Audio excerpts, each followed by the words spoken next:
ம். ஓம் சாந்தி பிரதர். ஓம் சாந்தி சிஸ்டர். குஷியா இருக்கீங்களா? குஷியா இருக்கோம் பிரதர். நீங்க குஷியா இருக்கிறீங்களா? குஷியா இருக்கேன். அப்பா சுயராஜ்ய அதிகாரியா மாத்திட்டாரு. நாளைக்கு விஸ்வராஜ்ய அதிகாரியா மாற போறேன். எல்லாரும் டபுள் குஷியில இருக்கேன். சரி பிரதர், ரொம்ப மகிழ்ச்சி. இப்ப 15/7/2024 முரளிக்கான கேள்வி பதில்களை பார்க்கலாம். ஒவ்வொரு ஆத்மாவும் தனது பாவ செயல்களின் தண்டனையை எப்படி அனுபவிக்குது, அவற்றிலிருந்து விடுபடுவதற்கான சாதனம் என்ன அப்படின்னு பாபா கேக்குறாங்க. அதுக்கு என்ன ஆன்சர் அப்படின்னா, ஒவ்வொருவரும் தங்களது பாவங்களின் தண்டனையை ஒன்று கர்ப்ப சிறையில அனுபவிக்கிறாங்க, இன்னொன்று ராவணனுடைய சிறையில அநேக விதமான துக்கங்களை அனுபவிக்கிறாங்க. குழந்தைங்களாகி உங்களை இந்த சிறையிலிருந்து விடுவிக்க பாபா வந்திருக்காரு. இதிலிருந்து விடுபட தூய பார்வை உடையவரா ஆகுங்க அப்படிங்கிறாங்க பாபா. அப்ப சொல்றாரு பாத்தீங்களா, தூய பார்வை உடையவரா ஆகணும் அப்படின்னு. இப்ப பார்வைக்கு எவ்வளவு முக்கியத்துவம் கொடுக்குறாரு பாருங்க. தினமும் முறையில அந்த பார்வைக்கு முக்கியத்துவம் கண்டிப்பா கொடுப்பார். அப்ப என்ன சொல்றாருன்னா, சிறைகள் ஒண்ணு ராவணனுடைய சிறையில மாத்தி இருக்கீங்க, இன்னொன்னு கர்ப்ப ஜெயிலையும் தண்டனை அனுபவிக்கிறீங்க. 2 விதமான தண்டனைய நீங்க அரை கல்பமா அனுபவிச்சுட்டு வந்திருக்கீங்க அப்படிங்கறத சொல்றாரு. இந்த தண்டனையில இருந்து, சிறை தண்டனையில இருந்து உங்களை விடுவிச்சு அழைச்சிட்டு போறேன் அப்படிங்கறத சொல்றாரு. விடுவிக்கிறதுக்காகவே வந்திருக்கேன் அப்படின்னா என்ன அர்த்தம்? சிறை தண்டனையில இருந்து விடுவிக்க கூடியவர் யாரு? நீதிபதி. நீதிபதி தானே சைன் பண்ணி சிறை தண்டனையில இருந்து ரிலீஸ் பண்ணுவாரு. அந்த மாதிரி நான் உங்களை ரிலீஸ் பண்றேன் அப்படின்னு சொல்றாரு. நீதிபதியா வந்திருக்காரு. 2 தண்டனையா நீங்க அனுபவிச்சு வந்திருக்கீங்க. இப்ப அப்பா இந்த தண்டனையில இருந்து விடுவிச்சு உங்களுக்கு ஜென்ம ஜென்மத்தின் யோகச்சேமத்தை உருவாக்கி தரதுக்காகவே வந்திருக்கேன். 63 பிறவிகளையும் பாவ தண்டனையில இருந்து விடுவிக்கிற இந்த நேரம் கூடவே உங்களுக்கு 21 பிறவின் சொர்க்கத்தின் ஆஸ்தியையும் கொடுக்கறதுக்காக வந்திருக்கேன் அப்படிங்கறத சொல்றேன். நெக்ஸ்ட், தந்தை எந்த 2 சிறையில் இருந்து விடுவிக்கிறார் அப்படின்னு பாபா கேக்குறாங்க. அதுக்கு என்ன ஆன்சர் அப்படின்னா, நாடகத்தின் திட்டப்படி தந்தை வந்து புரிய வைக்கிறாரு. தந்தை தான் ராவணனின் சிறையிலிருந்து விடுவிக்கிறாரு. ஏன்னா எல்லோருமே கிரிமினல் பாவாத்மாக்கள் இருக்கிறாங்க. முழு உலகத்தின் அனைத்து மனிதர்களும் கிரிமினல் குற்றம் செய்பவரான காரணத்தினால ராவணனின் சிறையில இருக்காங்க. பிறகு சரீரம் விடும் பொழுது அப்பொழுதும் கர்ப்ப சிறையில செல்றாங்க. தந்தை வந்து இந்த 2 சிறையிலிருந்து விடுவிக்கிறாரு. பின் நீங்கள் அரை கல்பம் ராவணனின் சிறையிலும் கர்ப்ப சிறையிலும் செல்ல மாட்டீங்க. தந்தை மெதுமெதுவாக முயற்சியின் அனுச்சாரப்படி நம்மை ராவணனின் சிறை மற்றும் கர்ப்ப சிறையிலிருந்து விடுவித்துக் கொண்டே இருக்கிறார் என்பதை நீங்க தெரிஞ்சிருக்கிறீங்க அப்படிங்கிற பாபா. அதான் இப்ப இந்த ஃபர்ஸ்ட் क्वेश्चनோடைய பிரீஃப். ஓகே, அதான் இந்த क्वेश्चन தான். இப்ப அந்த சிறையில இருந்து மீட்கக்கூடியவர் நீதிபதி அப்படிங்கறது அந்த சம்பந்தத்தை நினைவு செய்யணும். தந்தை தான் ஜட்ஜா வந்திருக்காரு. ஏன்னா ஜட்ஜ்மெண்ட் டே வரப்போகுது, நியாய தீர்ப்பு நாள் இறுதியில வரப்போகுது. அதுக்காக தயாராகணும் அப்படின்னா முதல்ல தந்தை சொல்படி கேட்டு ஸ்ரீமத் படி நடக்கணும். யோக பலத்தினால பாவ கர்மங்களை அழிக்கணும். கூடவே அந்த யோகத்துல தந்தை கூட இத்தனை சம்பந்தத்தை வைக்கும் போது அதற்கான பாக்கியமும் உங்களுக்கு சொர்க்கத்துல கிடைக்க போகுது. ஏன்னா தூய்மையான உறவுகள், தந்தை கூட நீங்க எத்தனை உறவுகள் வைக்கிறீங்களோ அத்தனை உறவுகளுமா உங்களுக்கு முழு கல்பத்துக்கும் கிடைக்க போகுது. அப்ப எல்லா சம்பந்தங்களையும் தந்தையை நினைவு செய்யணும் அப்படிங்கறத ஞாபகம் வச்சுக்கோங்க. எந்த 2 நடத்தையில இரவு பகலுக்கான வித்தியாசம் இருக்குது அப்படின்னு பாபா கேக்குறாங்க. அதுக்கான ஆன்சர் என்னன்னா, நீங்க அனைவருமே ராவண ராஜ்யத்துல குற்றவாளியா இருக்கிறீங்கன்னு தந்தை சொல்றாரு. பின் ராம ராஜ்யத்துல எல்லோருமே தூய பார்வையுடையவர்களாக இருப்பாங்க. எந்த ஒரு பூதமும் பிரவேசம் ஆகிறது இல்ல. தேக அகங்காரம் வரும் பொழுதே மற்ற பூதங்களின் பிரவேசம் ஏற்படுது. இப்பொழுது குழந்தைகளாகிய நீங்கள் புருஷார்த்தம் செய்து தேகி அபிமானி ஆத்ம நிலை உடையவர்களாக ஆகணும். இவர்கள் போல லக்ஷ்மி நாராயணன் ஆகி விடும் பொழுதே தேவதைன்னு அழைக்கப்படுவீங்க. இப்பொழுதோ நீங்க பிராமணர்னு சொல்லப்படுறீங்க. ராவணனுடைய சிறையிலிருந்து விடுவிப்பதற்காக தந்தை வந்து படிப்பிக்கவும் செய்கிறாரு. மேலும் அனைவருடைய கெட்டு போன நடத்தைகளை திருத்தவும் செய்கிறாரு. அரை கல்பமா நடத்தைகள் கெட்டு மிகவுமே கெட்டு போயிடுச்சு. இந்த சமயத்துல இருப்பது தமோ பிரதான நடத்தைகள். தெய்வ மற்றும் அசுர நடத்தைகளில் உண்மையில் இரவு பகலுக்கான வித்தியாசம் இருக்குது. இப்பொழுது புருஷார்த்தம் செய்து தங்களுடைய தெய்வீக நடத்தைகளை அமைத்து கொள்ளணும் அப்படின்னு தந்தை புரிய வைக்கிறாரு. அப்பொழுதுதான் அசுர நடத்தையிலிருந்து விடுபட்டு கொண்டே போவீங்க அப்படிங்கிறாரு. அசுர நடத்தை தெய்வீக நடத்தை. ஏன்னா அரை கல்பமா தண்டனை அனுபவிச்சிருக்கோம் அப்படின்னா பாவ கர்மங்கள் செய்திருக்கோம். பாவ கர்மங்கள் எதன் அடிப்படையில செஞ்சிருக்கோம்? இந்த அசுர குணங்களின் அடிப்படையில, காமம், கோபம், பற்று, பேராசை, அகங்காரம், இந்த 5 விகாரங்கள் 5 பூதங்களின் அடிப்படையில செய்து வந்திருக்கோம். அதனாலதான் இத்தனை தண்டனை நம்ம அனுபவிச்சு வந்திருக்கோம். இப்ப இந்த தண்டனையில இருந்து விடுவிக்கணும்னா அது வழி சொல்லிக்கிட்டு இருக்காரு அப்பா. தெய்வீக குணங்கள், தெய்வீக நடத்தையை நீங்க தாரணம் செய்யுங்க, அப்பதான் இந்த சிறை தண்டனையில இருந்து உங்களை விடுவிச்சு நான் அழைச்சிட்டு போக முடியும் அப்படின்னு சொல்றாங்க அப்பா. எங்க போகணும்? இப்ப சாந்தி தாம போகணும், சுத்துக்கு போகணும்னா அந்த தெய்வீக நடத்தை உங்களுக்கு முக்கியமா இருக்குது அப்படிங்கறத சொல்றாங்க அப்பா. நெக்ஸ்ட் பிரதர், எந்த கோவிலில் வாம மார்க்கத்தின் மோசமான சித்திரங்கள் காண்பித்திருக்கிறாங்க அப்படின்னு பாபா கேக்குறாங்க. அதுக்கு என்ன ஆன்சர்னா, அசுர நடத்தைகள்ல நம்பர் 1 வந்து தேக அபிமானமாகும். ஆத்மாபிமானியின் நடத்தைகள் ஒரு பொழுதும் கெட்டு போகாது. எல்லாமே நடத்தைகளை பொறுத்து இருக்குது. தேவதைகளின் நடத்தை எப்படி கெட்டு விடுகிறது? அவர்கள் வாம மார்க்கத்தில் செல்லும் போது, அதாவது விகாரி ஆகும் பொழுது நடத்தைகள் கெட்டு விடுது.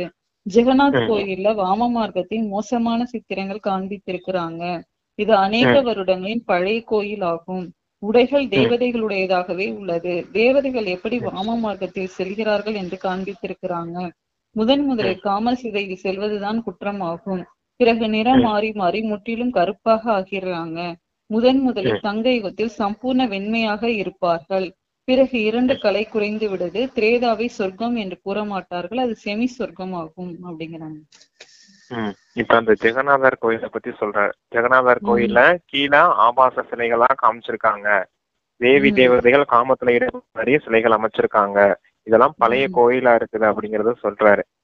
அப்ப தேவி தேவதைகளின் உடைகள் எல்லாம் காமிச்சிருக்காங்கன்னா தேவி தேவதைகள் தான் இப்படி வாம மார்க்கத்துல போயிட்டாங்க அப்படின்றது அந்த கோயில் அடிப்படையில நீங்க புரிஞ்சுக்கலாம் அப்படிங்கறத சொல்றாரு. முதல்ல உங்களுக்கு தேக அகங்காரம் வந்துச்சு. தேக அகங்காரம்னா தேகம் நானுங்கிற அந்த அகங்காரம் எதன் அடிப்படையில வந்துச்சு? ஆத்மாவின் நான் வராம தேகம் தான் நானுன்னு உணர்ந்துட்டேன். அந்த தேகபான் தேக அபிமான் அப்படின்னு சொல்வார் இல்லையா, அதன் அடிப்படையில முதல் அகங்காரம் வந்துச்சு. அப்புறம் இந்த காமமும் பின்னாடியே வந்துருச்சு. முதல் விகாரம் எது? அகங்காரம்னு சொல்றாரு. தேகம் நான் உணர்ந்தது, அந்த நான் வந்துச்சு. அப்புறமேல் காமம் வந்துச்சு. இப்படி விகார மார்க்கத்துல சென்னுட்டீங்க. அதனாலதான் கருப்பா மாறிட்டீங்க. ஜெகநாதர் கோயில கூட சிலைகள் பூரா கருப்பா இருக்கிறதுக்கு காரணம் இதுதான். காம சிதையில ஏறினீங்க, கருப்பா மாறிட்டீங்க. இப்ப தந்தை வந்து உங்களை ஞான சிதையில ஏத்த வந்திருக்கேன், இப்ப நீங்க வெண்மையா மாற போறீங்க அப்படிங்கறத சொல்ற. ராவணனுடைய சிறையில அனைவருமே யாராக இருக்கிறாங்க அப்படின்னு பாபா கேக்குறாங்க. இதுக்கு என்ன ஆன்சர் அப்படின்னா, ராவணன் வந்ததால தான் உங்கள் மீது துரு ஏற ஆரம்பிச்சிருக்குதுன்னு தந்தை புரிய வச்சிருக்காரு. முழு கிரிமினலாக கடைசியில் ஆகுறீங்க. இப்பொழுது 100% கிரிமினல் குற்றமுடையவர்களாக கூறுவார்கள். 100% நிர்விகாரியா இருந்தீங்க, பின் 100% விகாரி ஆனீங்க. இப்பொழுது தந்தை சொல்றாரு, திருத்தி கொண்டே போங்க. இந்த ராவணனுடைய சிறை மிகவும் பெரியது. எல்லோரையும் கிரிமினல் என்றே கூறுவோம். ஏனெனில் ராவணனின் ராஜ்யத்தில் உள்ளார்கள் இல்லையா? ராமராஜ்யம் மற்றும் ராவண ராஜ்யம் பற்றி அவர்களுக்கு தெரியவே தெரியாது. இப்பொழுது நீங்கள் ராமராஜ்யத்துல செல்வதற்கான புருஷார்த்தம் செய்து கொண்டிருக்கிறீங்க. சம்பூர்ணமாக யாருமே ஆகல. ஒருவர் முதலில், மற்றொருவர் இரண்டாவதில், இன்னொருவர் மூன்றாவதில் இருக்கிறார்கள் அப்படிங்கிறாங்க பாபா. அப்ப இன்னைக்கு போற எதை சொல்றாரு பாருங்க. சிறை தண்டனை, கிரிமினல்ஸ், அக்யூஸ்ட் எல்லாரும் இப்ப ஏன் முன்னாடிதான் உட்காந்துருக்கீங்க. ஆமா, எல்லாம் கிரிமினல் அக்யூஸ்ட், அச்சாமில்லன் போன்ற பாதிகள்லாம் ஏன் முன்னாடிதான் வந்து உட்காந்துருக்கீங்க. இவங்களை வச்சுதான் நானு உலக மாற்றத்தை செய்யறேன் அப்படிங்கறத சொல்றாரு. அப்ப இப்ப நீதிபதி சொல்றதை கேட்டு நடந்தீங்கன்னா நல்ல நடத்தையோட உங்களை வெளியே அனுப்புவேன். எப்படி? சிறை தண்டனை இருந்து உங்களை விடுவிச்சு அனுப்பி விடுவேன். இல்லாட்டினா இங்கே மாட்டிக்கிட்டு தண்டனை அனுபவிப்பீங்க. என்ன செய்யலாம்னு நினைக்கிறீங்கன்னு அப்படின்னு கேட்கிறாரு. நம்ம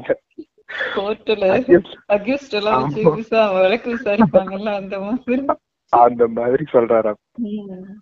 இதெல்லாம் எதுக்கு கொடுக்குறாரு? இந்த மாதிரி சம்பந்தம் எல்லாம் எதுக்கு கொடுக்குறாரு? நம்ம என்ஜாய் பண்றதுக்கு தான். அப்பா நமக்கு என்னென்ன காரியம்லாம் செய்யறாரு அப்படின்னு நினைச்சு சந்தோஷப்படுறதுக்கு தான்.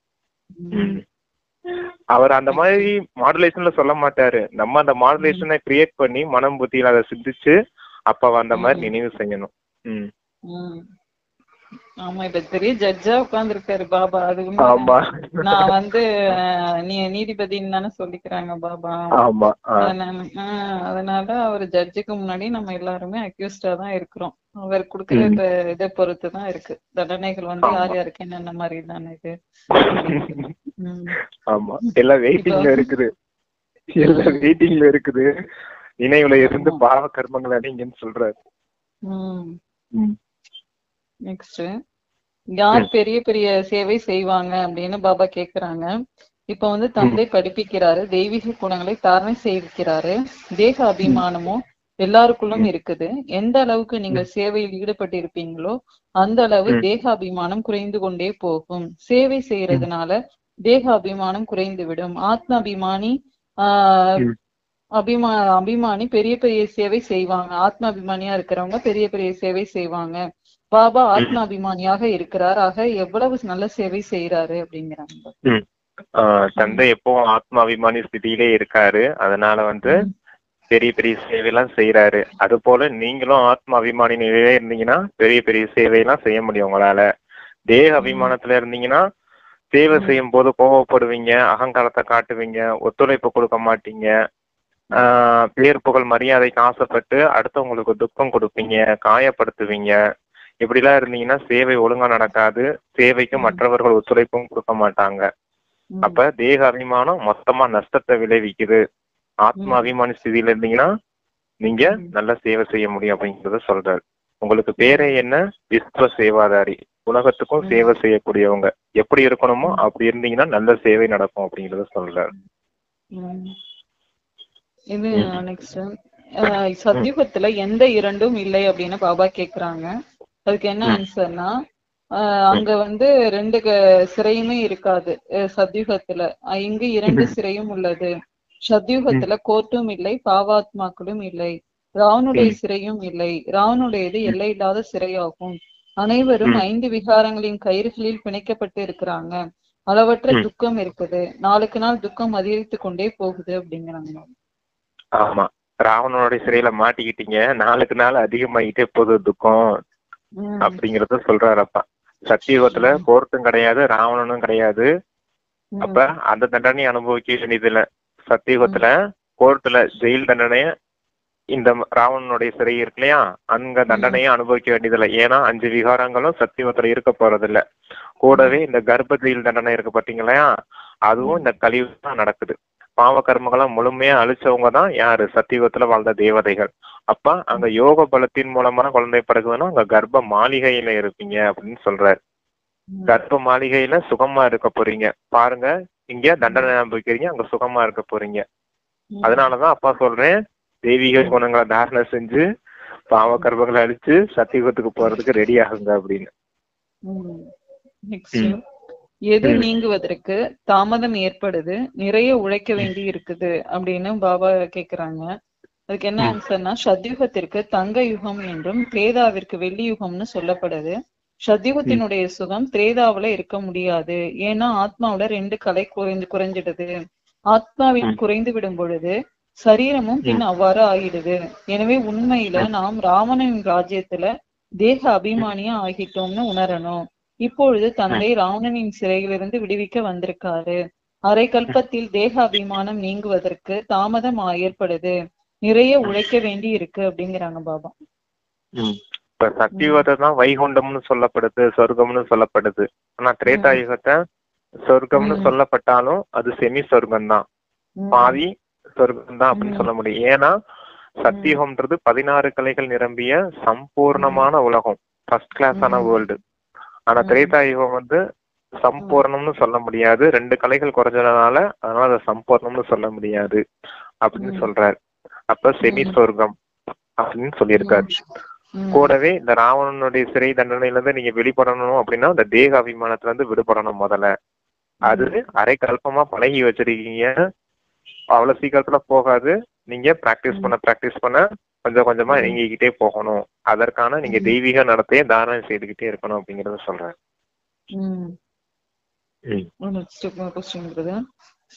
சரீரம் விட்டவர்கள் பிறகு பிறவி எடுத்து எவ்வாறு புருஷார்த்தம் செய்வார்கள் அப்படின்னு பாபா கேக்குறாங்க. அதுக்கு என்ன ஆன்சர்னா, சீக்கிரமாக யார் சரீரம் விட்டு சென்றார்களோ அவர்கள் பிறகும் பெரியவர்களாக ஆகி கொஞ்சம் ஞானம் கேட்கக்கூடும்.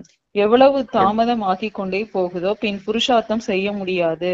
யாராவது இறந்து விட்டார்கள் பின் வந்து முயற்சி செய்ய வேண்டும் என்றால் உறுப்புகள் பெரியதாக ஆக வேண்டும், புரிந்து கொள்பவராக ஆக வேண்டும். அப்பொழுதுதான் கொஞ்சமாவது செய்ய முடியும். தாமதமாக செல்பவர்கள் ஒன்றும் கற்றுக்கொள்ள முடியாது. எவ்வளவு கற்றார்களோ அவ்வளவுதான். எனவே இறப்பதற்கு முன்னால் முயற்சி செய்யணும். கூடுமானவரை இந்த பக்கம் வருவதற்கு அவசியம் முயற்சி செய்வார்கள். இந்த நிலையில் நிறைய பேர் வருவார்கள். விருட்சம் வளர்ந்து கொண்டே போகும் அப்படின்னு. ஆமா, என்னன்னா இப்ப சின்ன குழந்தைங்களா இருந்துச்சுன்னா அவங்களுக்கு சொல்லி புரிய வைக்கிறது கஷ்டம் இல்லையா? இவ்வளவு விஷயத்தையும் சொல்லி புரிய வைக்கணும்னா புரிஞ்சுக்க முடியாது இல்லையா? அத சொல்றாரு அப்பா. உறுப்புகள் பெருசாகணும், உடம்பும் பெருசாகணும், அதுக்கேற்ற புத்தியின் அந்த ஒரு மெச்சூரிட்டி ஸ்டேஜ் இருக்கணும் இல்லையா? என்ன சொல்றாங்க? ஏன்னா சின்ன குழந்தைங்களுக்கு போய் காமம்னா என்னன்னே தெரியாது. அவங்ககிட்ட போய் என்ன பேச முடியும் நம்ம? அகங்காரம்னா என்னன்னு தெரியாது. கோபம்னா கூட இந்த பிள்ளைங்களுக்கு தெரியும். அகங்காரம்னா என்னன்னு எனக்கு தெரியறதுக்கே ரொம்ப லேட் ஆச்சு.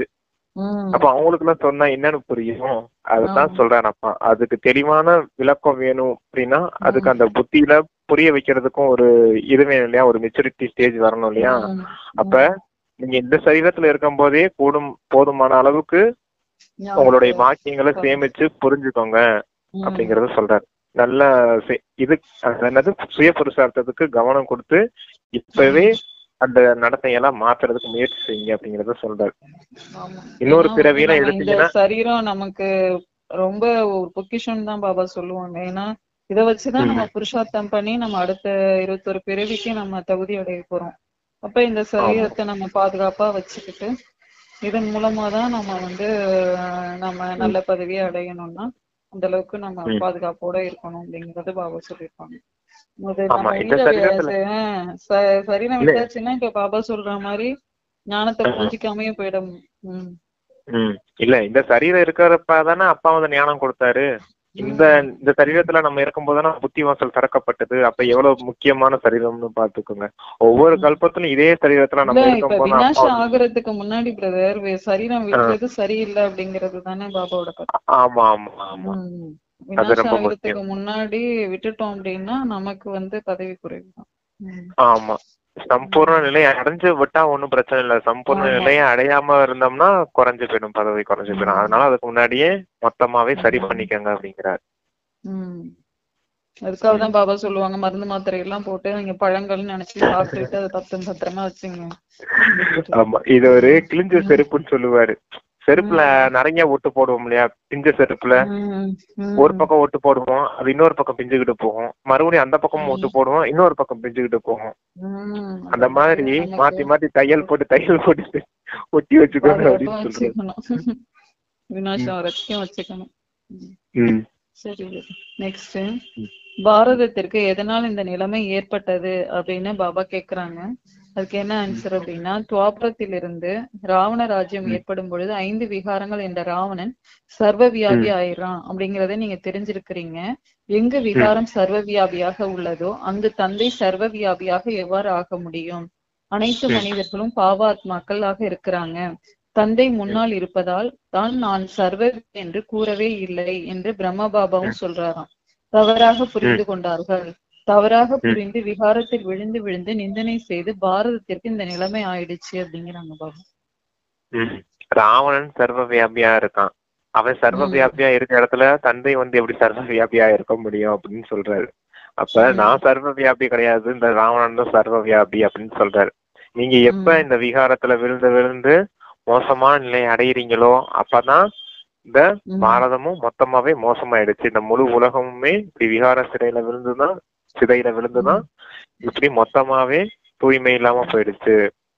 இந்த தூய்மை இல்லாத இந்த நேரத்துலதான் தந்தை வந்து மறுபடியும் தூய்மையான உலகத்தை ஸ்தாபனம் செய்யறேன் அப்படிங்கறத சொல்றாங்க.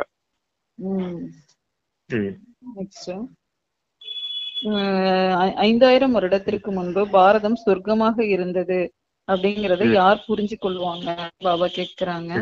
அதுக்கு என்ன ஆன்சர்னா, 5000 வருடங்களுக்கு முன் பாரதம் சொர்க்கமாக இருந்தது, எல்லோரும் சதோ பிரதானமாக இருந்தாங்க அப்படிங்கறத கிறிஸ்தவர்களும் தெரிஞ்சிருக்கிறாங்க.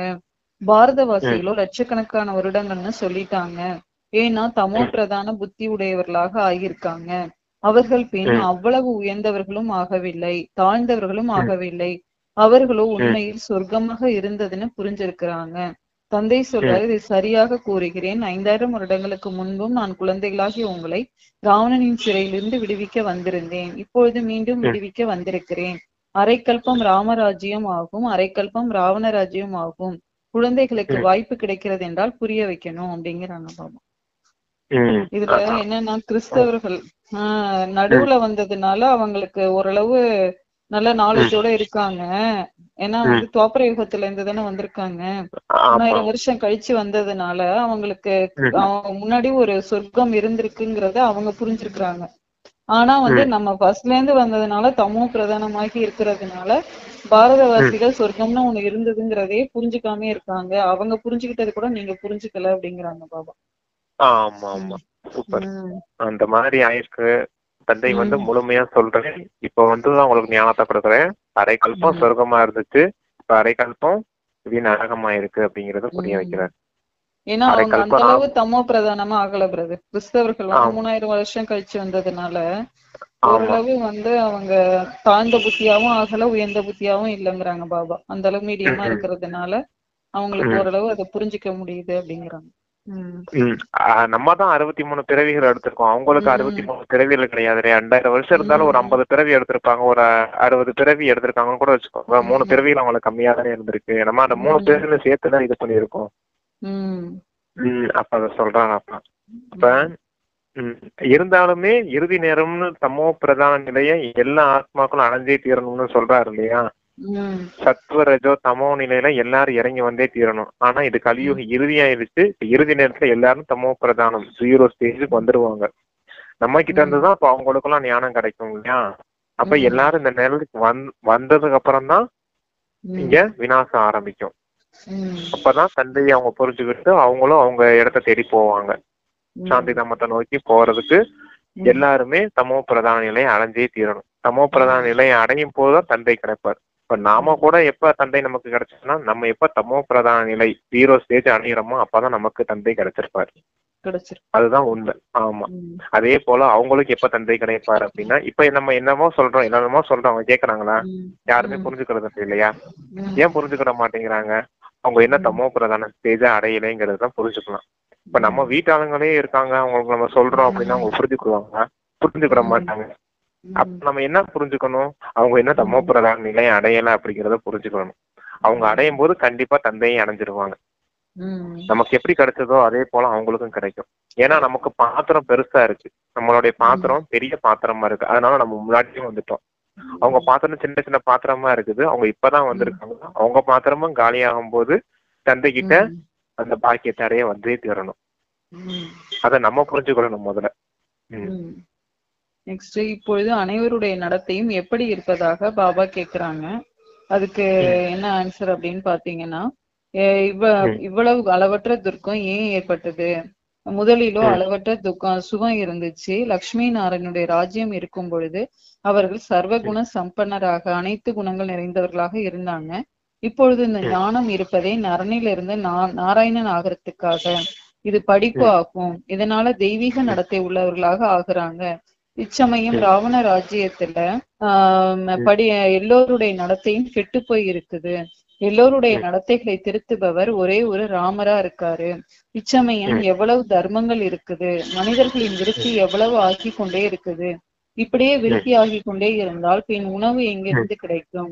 சத்திகத்திலோ இப்பேற்பட்ட விஷயங்கள் இருக்காது. அங்கு துக்கத்தின் எந்த விஷயமும் இருக்காது. இந்த கலியுகம் துக்கதாமம் ஆகும். எல்லோரும் விகாரியா இருக்காங்க, அது சுகதாமம் ஆகும். அனைவரும் சம்பூர்ண நிர்விகாரி ஆவாங்க. அடிக்கடி அவர்களுக்கு இதை புரிய வைக்கணும், அப்பொழுது கொஞ்சம் புரிந்து கொள்ளுவாங்க அப்படிங்கிறாங்க பாபா. இதுல ஃபர்ஸ்ட் ஒரு வார்த்தை சொல்லியிருந்தாரு பாருங்களேன், நீங்க நரன்ல இருந்து நாராயணன் ஆகணும் அப்படின்னு. அதான் முதலே சொன்னோம். நரன் என்ன 0 ஸ்டேஜ், 0 மொத்தமாவே 0. அவங்கதான் நரன், மொத்தமாவே நரகவாசியா மாறி போயிட்டாங்க. இறுதி நேரம் அசுர குணங்களுடைய மாறிட்டாங்க. அந்த நரனை தான் 100% உள்ள நாராயணனா மாத்துறேன்.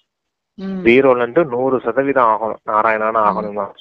அசுர குணங்கள்ல மூழ்கி கிடந்தவங்கள தெய்வீக குணங்கள் நாராயணனா நான் மாத்துறேன். அதனாலதான் சர்க்குண சம்பன்னன் அப்படின்னு நாராயணனுக்கு மகிமை, அங்க சொர்க்கத்துல வாழ்ந்த தேவதைகளுக்கு மகிமை. அதான் அவங்க சம்பூர்ண நிர்வீகாரியா இருந்தாங்க.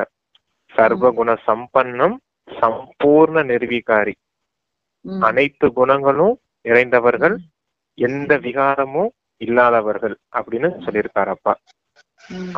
மரியாதைகள், அனைத்து மரியாதைகளுக்கும் உரியவர்கள், 16 கலைகள் நிரம்பிய முழுமையான தேவதை அப்படின்னு இவங்களதான் வர்ணிக்கப்படுது அப்படிங்கிறது சொல்றாரு.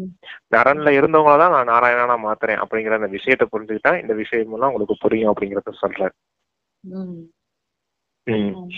நெக்ஸ்ட் 4 பிறவிகளின் விளையாட்டு அப்படின்னு பாபா சொல்லி இருக்கிறது என்ன?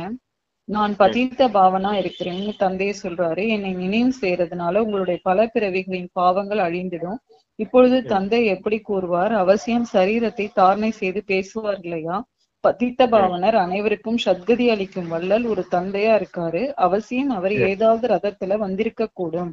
நான் எந்த ரதத்தில் வருகிறேன் என்றால் அவருக்கே தனது பிறவிகளை பற்றி தெரியாது. இது 84 பிறவிகளின் விளையாட்டு அப்படின்னு பாபா புரிவிக்கிறார். 84 பிறவிகளின் விளையாட்டு இருக்கு அப்படின்னு பிரம்மா பாபாவுக்கே தெரியாது. ஆனா இந்த பிரம்மா பாபாவுடைய சரீரத்தை தான் நான் ரதமா எடுத்து பயன்படுத்துறேன் அப்படிங்கிறத சொல்றாரு. தூய்மையற்றவர்களை தூய்மையாக்கணும், பதித்தர்களை பாவனம் செய்யணும்னா எனக்கு ஒரு ரதம் தேவைப்படுது இல்லையா? அப்ப இந்த பிரம்மாவுடைய ரதத்தை எடுத்து நான் உங்களுக்கு பாலனை செஞ்சிட்டு இருக்கேன் அப்படிங்கிறத சொல்றாரு. ஏன்னா சக்தி கொடுக்கும் வள்ளல் இந்த பரமாத்மா மட்டுமே அப்படிங்கறத சொல்லி புரிய வச்சு நமக்கு இந்த ஞானத்தை கொடுத்துட்டு இருக்காரு. நெக்ஸ்ட், நன்றாக சொற்பொழிவாற்றுவதற்கு பாபா கூறும் வழி என்ன? அதுக்கு என்ன ஆன்சர் பாபா சொல்றாங்கன்னா, யார் முதல்ல வந்திருப்பாங்களோ அவர்களே தான் வருவாங்க. அவர்களுக்கு தான் அதிக பிறவிகள் இருக்கும், பிறகு குறைந்து கொண்டே போகும். எல்லோரையும் விட முதலில் தேவதைகள் வந்தார்கள். பாபா குழந்தைகளுக்கு சொற்பொழிவாற்ற கற்பிக்கிறார். இப்படி புரிய வைக்கணும். நான் என்று நல்ல முறையில் நினைவில் இருந்தீர்கள் என்றால், தேக அபிமானம் இல்லை என்றால் நன்றாக சொற்பொழிவு ஆற்றுவீர்கள் அப்படிங்கிறாங்க பாபா. அதான் ஆத்மா அபிமானத்துல இருந்தீங்கன்னா நல்ல சொற்பொழிவு செய்வீங்க. தேக அபிமானத்துல இருந்தீங்கன்னா நஷ்டம் ஏற்படும். விகாரத்தின் வசமா மாறுவீங்க, கோபம் வரும், அகங்காரம் வரும் இல்லையா? தேர்ப்புகள் மரியாதைக்கு ஆசைப்படுவீங்க, மற்றவர்களை காயப்படுத்துவீங்க. இந்த மாதிரி காரியம்லாம் செஞ்சீங்கன்னா அங்க சேவை நடக்காது, சண்டையில நடக்கும் அப்படிங்கறத சொல்றேன். எந்த விஷயங்களை கேட்டு உள்ளுக்குள் எரிந்து கொண்டு இருக்க கூடாது அப்படின்னு பாபா கேக்குறாங்க. அதுக்கு என்ன ஆன்சர்னா, சிவபாபா தேகி அபிமானி ஆத்ம அபிமானியா இருக்காரு இல்லையா? குழந்தைகளே தேகி அபிமானியா ஆகுங்கன்னு பாபாவே சொல்லிக்கிட்டு இருக்காரு. எந்த ஒரு விகாரமும் இருக்கக்கூடாது, உள்ளுக்குள் எந்த ஒரு அவகுணமும் இருக்கக்கூடாது. நீங்கள் யாருக்குமே துக்கம் கொடுக்க கூடாது, யாரையுமே நிந்தனை செய்யக்கூடாது. குழந்தைகளாகிய நீங்கள் ஒரு பொழுதும் காதால் கேள்விப்படும் விஷயங்கள் மீது நம்பிக்கை கொள்ளக்கூடாது. இவர்கள் இவ்வாறு கூறுகிறார்கள், இது உண்மையா என்று தந்தையிடம் கேளுங்கள். பாபா கூறிவிடுவார். இல்லாவிட்டால் நிறைய பேர் பொய்யான விஷயங்களை உருவாக்குவதில் தாமதிப்பதே இல்லை. குறிப்பிட்ட இவர் உங்களை பற்றி இப்படி கூறினார் என்று அவர்களே நாசமாக்கி விடுவார்கள். இது போல நிறைய ஆகுது என்பதை பாபா தெரிஞ்சிருக்காரு. தப்பும் தவறுமான விஷயங்களை கூறி மனதை கெடுத்துடுறாங்க. எனவே ஒரு பொழுதும் பொய்யான விஷயங்களை கேட்டு உள்ளுக்குள் எரிந்து கொண்டிருக்க கூடாது. கேளுங்கள், குறிப்பிட்ட இன்னார் என்னை பற்றி இவ்வாறு கூறியுள்ளாரா? உள்ளுக்குள் தூய்மை இருக்க வேண்டும். ஒரு சில குழந்தைகள் கேள்விப்பட்ட விஷயங்கள் காரணமாகவும் தங்களுக்குள் பகைமையை ஏற்படுத்தி கொள்றாங்க. தந்தை கிடைத்திருக்கிறார் என்றால் தந்தையிடம் கேட்க வேண்டுமா?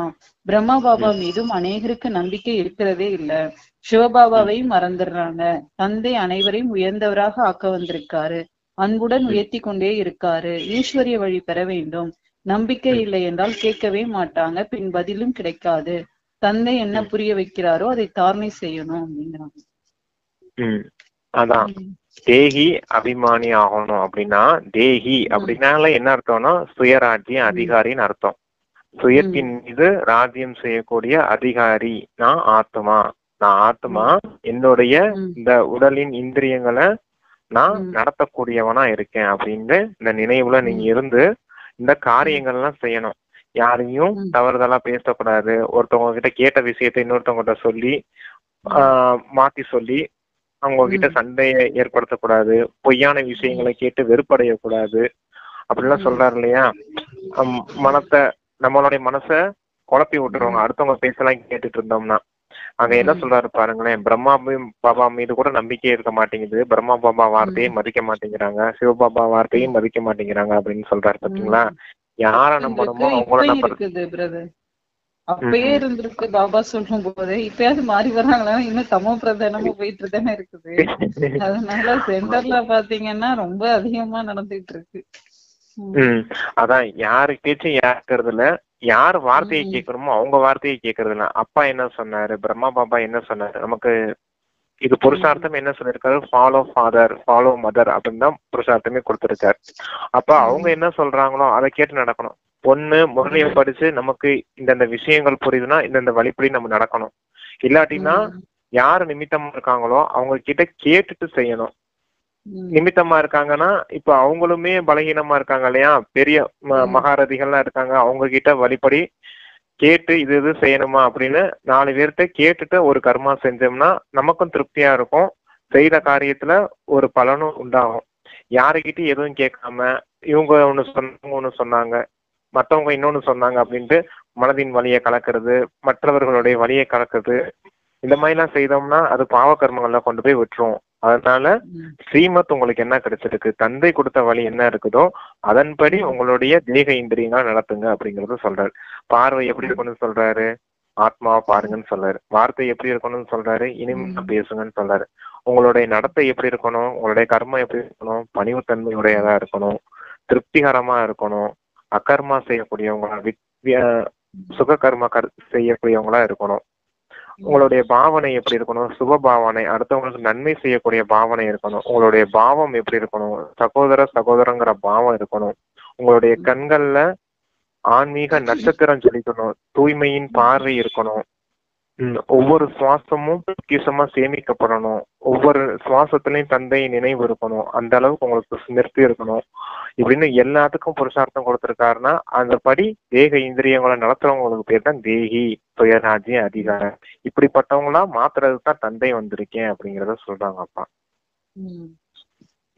இப்படிப்பட்டவங்களா நீங்க மாறியே ஆகணும். இப்ப மாறினாதானே உங்களுக்கு நாளைக்கு ராஜ்யம் கிடைக்கும். சுயராஜ்ய அதிகாரியா யார் இங்க இருக்கீங்களோ அவங்கதான் நாளைக்கு விஸ்வராஜ்ய அதிகாரியா மாறுவீங்கன்னு சொல்றாரு. அப்ப இங்க சுயராஜ்யத்தையும் நமக்கு ஒழுங்கா நடத்த தெரியல, நாளைக்கு எப்படி விஸ்வராஜ்யத்தை நடத்த முடியும் உங்களால? அப்ப இங்கேயே இந்த குணங்கள்லாம் கடைப்பிடிச்சு தந்தையின் வழிப்படி நீங்க நடந்து உங்களுடைய இலக்கை எட்டி பிடிங்க அப்படிங்கறத சொல்றாருப்பா. நெக்ஸ்ட் பிரதர், தனக்கு தானே நன்மை செய்து கொள்ள என்ன செய்யணும் அப்படின்னு பாபா கேக்குறாங்க. அதுக்கு என்ன ஆன்சர் அப்படின்னா, குழந்தைங்களாகிய நீங்கள் ஸ்ரீமத் படி உலகத்துல அமைதியை ஸ்தாபனை செய்யறதுக்கு நிமித்தமாக ஆகியிருக்கிறீங்க.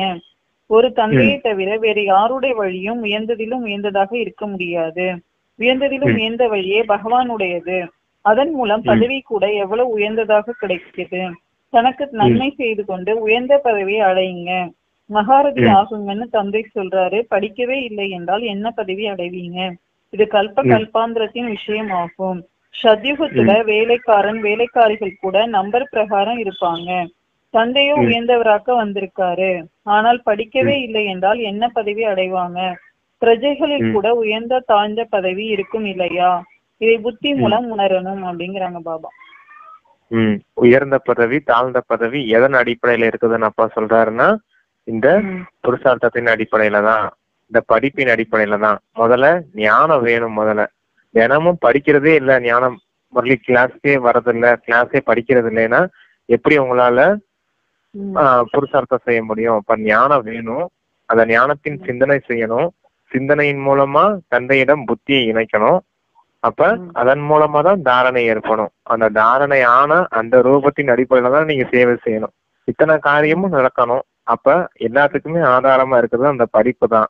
அந்த படிப்பே சரியா படிக்கணும்னா உங்களுக்கு நான் என்ன பதவின்னு கொடுக்கறதுன்னு கேக்குறாரு. அப்ப முரளி தான் ஆதாரமா இருக்குது. அப்ப இந்த ஞானத்தின் அடிப்படையில தான் நீங்க உயர்ந்த பதவி அடையிறீங்கன்னா இது ரொம்ப முக்கியமா இருக்குது அப்படின்னு சொல்றாரு. கூடவே நீங்க உயர் பதவிக்கு போகணும்னா இங்க நல்லா புருஷார்த்தம் பண்ணுங்க.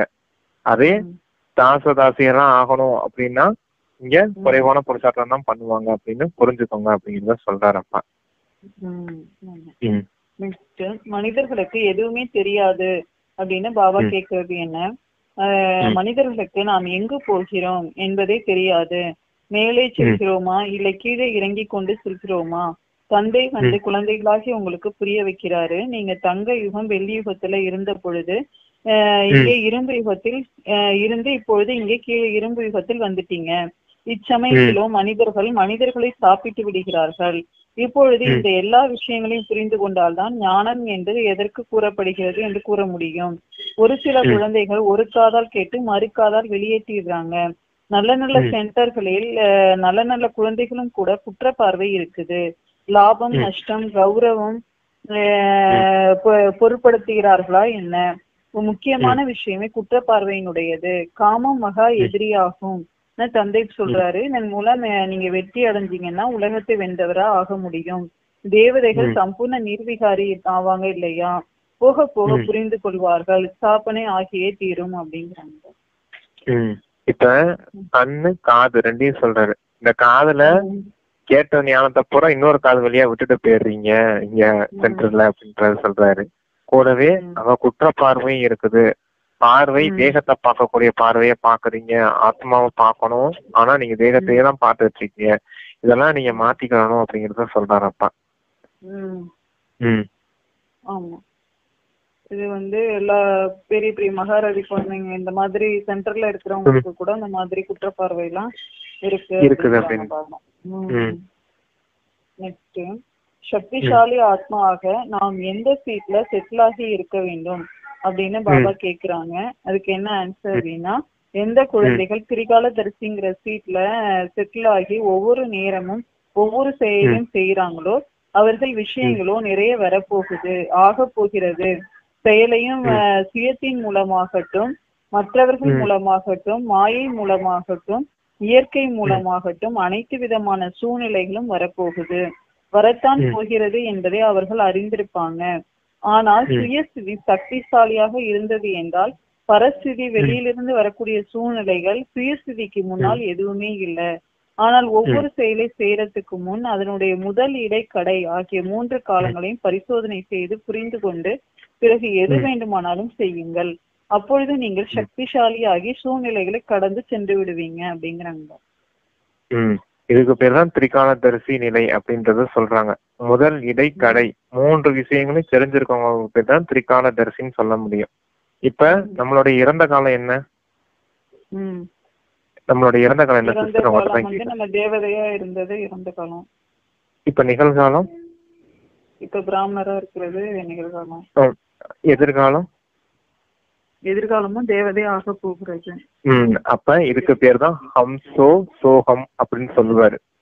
நான் தேவதையா இருந்தேன், நான் தான் தேவதையா இருந்தேன், தேவதை தான் நான் அப்படின்னு அர்த்தம். பிராமணனா இருக்கேன், தேவதையா இருந்தேன், இப்ப மறுபடியும் நான் தேவதையா மாறணும். இதுதான் திரிகாலதரிசி நிலை. இந்த 3 காலங்கள் முதல் இடைக்கடை இந்த 3 விஷயத்தையும் புரிஞ்சுக்கிட்டு நீங்க இப்ப கர்மா செய்யணும். அப்படின்னா நான் தேவதையா இருந்தேன், தேவதைகளுடைய குணங்களின் அடிப்படையில நான் இப்ப அந்த கர்மா செய்யணும் அப்படிங்கறதுதான் உண்மையான விஷயம். இப்ப தெய்வீக குணங்களின் அடிப்படையில நீங்க ஒரு கர்மா செய்றீங்கன்னா அது சுக்கர்மாவோ அகர்மமாவோ தான் பதிவாக்கப்படும். இப்ப நீங்க அந்த தெய்வீக குணங்களின் அடிப்படையில இந்த 3 காலங்களையும் உணராம நீங்க ஒரு கர்மா செய்றீங்கன்னா அது விகர்மமா மாறிடும். உங்களுக்கு சக்திசாலியான நிலை அனுபவம் ஆகாது அப்படிங்கறத சொல்றாரு. நீங்க தேவதையா இருந்த என்னுடைய குணம் தெய்வீக குணம் தான் அப்படின்னு அடிப்படையில நீங்க ஒரு கர்மா செய்யும் போது இந்த பரஸ்திதின்னு சொல்லக்கூடிய இந்த சூழ்நிலையோ மற்ற மனிதர்களோ இந்த வெளி உலகத்தில் நடக்கக்கூடிய விநாச காட்சிகளோ உங்களை பாதிப்பு ஏற்படுத்த முடியாது. ஏன்னா நீங்க தெய்வீக குணங்கள் நிறைஞ்சவங்களா இருக்கீங்க. நாளைக்கு நீங்க தேவதையா மாற போறீங்கன்ற உணர்வு உங்களுக்கு இருக்கும் இல்லையா? ஏன்னா நீங்க தான் திரிகாலதரிசி ஆயிட்டீங்க இல்லையா? அப்ப உங்களுக்கு அந்த சக்திசாலியான அனுபவம் இருந்துகிட்டே இருக்கும் அப்படிங்கறத சொல்றாரு அப்பா. இதுக்கு பேர் தான் திரிகாலதரிசி நிலை அப்படிங்கிறாரு. இந்த சீட்ல இருந்தீங்கன்னா எப்பவும் இந்த நிலையில இருந்தீங்கன்னா எப்பவும் சக்திசாலியான நிலைய அனுபவம் செய்வீங்க அப்படிங்க. சங்கம யுகத்தின் பாக்கியம் எது அப்படின்னு பாபா கேக்குறாங்க. அதுக்கு என்ன ஆன்சர்னா, அனைத்து சக்திகள் மற்றும் ஞானத்துல நிறைந்து இருக்கிறது தான் சங்கம யுகத்தின் பாக்கியமா இருக்குது அப்படிங்கிறாங்க பாபா. ஆமா, எல்லா விதமான ஞானமும் உங்களுக்கு இருக்கணும், எல்லா விதமான சக்தியும் இருக்கணும். அதுதான் அப்பா சொல்லுவாரு, லைட் ஹவுஸாவும் இருக்கணும். லைட் ஹவுஸ்னா ஞானம் நிறைந்த நிலை. மைட் ஹவுஸாவும் இருக்கணும், சக்தி நிறைந்த நிலை. இது ரெண்டுமே எங்க அனுபவம் செய்ய முடியும்? இந்த சங்கம யுகத்துல மட்டுமே அனுபவம் செய்ய முடியும். நீங்க எங்க அனுபவம் செய்ய முடியாது, சத்தியுகத்துல அனுபவம் செய்ய முடியாது, மற்ற எந்த யுகங்கள்லயும் அனுபவம் செய்ய முடியாது. தந்தை வந்த இந்த சங்கம யுகத்துல மட்டுமே நீங்க அனுபவம் செய்ய முடியும். அதுதான் சங்கம யுகத்தின் பாக்கியம் அப்படின்னு சொல்றாரு அப்பா. இன்னைக்கு கொஸ்டின் ஆன்சர் முடிஞ்சிருச்சு பிரதர். ஒரு கிளான்ஸ் பாத்துருவோம் நம்ம என்ன பாபா சொல்லியிருக்காங்க அப்படிங்கறத. ஒவ்வொரு ஆத்மாவும் வந்து தனது பாவ செயல்களின் தண்டனையை வந்து கர்ப்ப சிறையில தான் அனுபவிக்குது அப்படிங்கிறாங்க பாபா. தந்தை வந்து 2 சிறைகளை பத்தி சொல்லியிருக்காங்க. ஒண்ணு ராவணனுடைய சிறை, இன்னொன்னு கர்ப்ப சிறை. அதுல இருந்து விடுவிக்கிறதுக்கு தான் அப்பா வந்திருக்கேன் அப்படின்னு சொல்லியிருக்காரு. 2 நடத்தைகளை பத்தியும் சொல்லியிருக்காரு பாபா. அதுல இரவு பகலுக்கான வித்தியாசம் இருக்குது. தெய்வீக நடத்தை, இன்னொன்னு அசுர நடத்தை அப்படின்னு சொல்லியிருக்காங்க. ஜெகநாத் கோயில்ல தேவதைகளுடைய வாம மார்க்கத்தின சித்திரங்கள்லாம் காண்பிச்சிருக்கிறாங்க அப்படின்னு அதை பத்தியும் சொல்லியிருக்காங்க பாபா. ராவணனுடைய சிறையில எல்லாருமே வந்து கிரிமினலா தான் இருக்கிறாங்க, குற்றவாளியா தான் இருக்காங்க அப்படின்னு சொல்லியிருக்காரு பாபா. பெரிய பெரிய சேவையை வந்து ஆத்மாபிமானியா இருக்கிறவங்க தான் செய்ய முடியும் அப்படின்னு பாபா சொல்லியிருக்காரு. சத்யுகத்துல கோர்ட்டும் இருக்காது, பாவாத்மாக்களும் இருக்காது அப்படின்னு சொல்லியிருக்காங்க பாபா. நம்ம வந்து தேகாபிமானம் நீங்கிறதுக்கு தாமதம் ஏற்படுது, அதுக்காக நீங்க நிறைய உழைக்க வேண்டியதா இருக்குது அப்படின்னு பாபா சொல்லியிருக்காரு. சீக்கிரமா சரீரம் விட்டவங்க வந்து பிறவி எடுத்தாங்கன்னா அவங்க வந்து கொஞ்சம் தாமதமா தான் ஆகும் புருஷார்த்தம் செய்யறதுக்கு. ஏன்னா வந்து அவங்களுடைய உறுப்புகள்லாம் வளர்ச்சி அடையணும், அப்ப அவங்க கொஞ்சமா தான் ஞானம் கேட்க முடியும் அப்படிங்கறதையும் பாபா சொல்லியிருக்காரு. பாரதத்துல வந்து தந்தை சர்வவியாபின்னு சொன்னதுனாலதான் இந்த கீழான நிலையே ஏற்பட்டிருக்கு அப்படின்னு பாபா சொல்லியிருக்காரு. 5000 வருஷத்துக்கு முன்னாடி பாரதம் சொர்க்கமா இருந்துச்சு அப்படிங்கிறத கிறிஸ்தவர்கள் வந்து தெரிஞ்சிருக்கிறாங்க. ஆனா பாரதவாசிகளுக்கு தமோ பிரதானமா இருக்கிறதுனால தெரியல அப்படின்னு இருக்காரு. இப்ப வந்து அனைவருடைய நடத்தையும் வந்து கெட்டு போயிருக்கு, எல்லாருடைய நடத்தையும் வந்து திருத்துறவர் ஒரு ராமரா இருக்காரு அப்படின்னு பாபா சொல்லியிருக்காரு. 84 பிறவிகளுடைய விளையாட்டுன்னு பாபா வந்து சொல்லியிருக்காங்க. பிரம்ம பாபாவோட ரதத்துல வந்துதான் நான் இந்த ஞானத்தை சொல்ல வேண்டியதா இருக்குது. தந்தையை நினைவு செஞ்சீங்கன்னாதான் பாவங்கள் நீங்கும் அப்படிங்கிறதையும் பாபா சொல்லியிருக்காரு. நன்றாக சொற்பொழிவாக்குறதுக்கு நினைவுல இருக்கணும், தேகி அபிமானியா ஆகணும் அப்படின்னு சொல்லியிருக்காங்க. பொய்யான விஷயங்களை கேட்டுலாம் நீங்க உள்ளுக்குள்ள தெரிஞ்சுக்கிட்டு இருக்க கூடாது, அதை வந்து நீங்க அப்பா கிட்ட தெரிவிக்கணும் அப்படின்னு சொல்லியிருக்காரு. ஏன்னா அந்த பொய்யான விஷயங்களை கேட்டு தவறுதலான இதெல்லாம் ஆயிடுது அப்படிங்கிறதுக்காக பாபா சொல்லியிருக்காங்க. நன்மை ஞானத்தை நன்கு படிச்சு தாரணை செஞ்சுக்கணும், அதுதான் வந்து தனக்குத்தானே நன்மை செய்யக்கூடிய ஒரு வழி அப்படின்னு பாபா சொல்லியிருக்காரு. நாம வந்து மனிதர்களுக்கு எதுவுமே தெரியாதுன்னா அவங்க எங்க போறோம், என்ன செய்யறோம், மேல ஏறோமா கீழே இறங்குறோமா அப்படிங்கறது எதுவுமே தெரியாம தான் இப்ப இருக்கிறாங்க அப்படின்னு சொல்லியிருக்காங்க பாபா. திரிகால தரிசிங்கிற சீட்ல வந்து நீங்க செட்டில் ஆகி சக்திசாலி ஆத்மாவா ஆகணும் அப்படின்னு பாபா சொல்லியிருக்காரு. சங்கம யுகத்துல அனைத்து சக்திகளையும் வந்து மற்றும் ஞானத்தை வந்து நிறைத்திருக்கிறது தான் சங்கம யுகத்துடைய பாக்கியம் அப்படின்னு சொல்லியிருக்காங்க பாபா. ஓம் சாந்தி. தேங்க்யூ பாபா.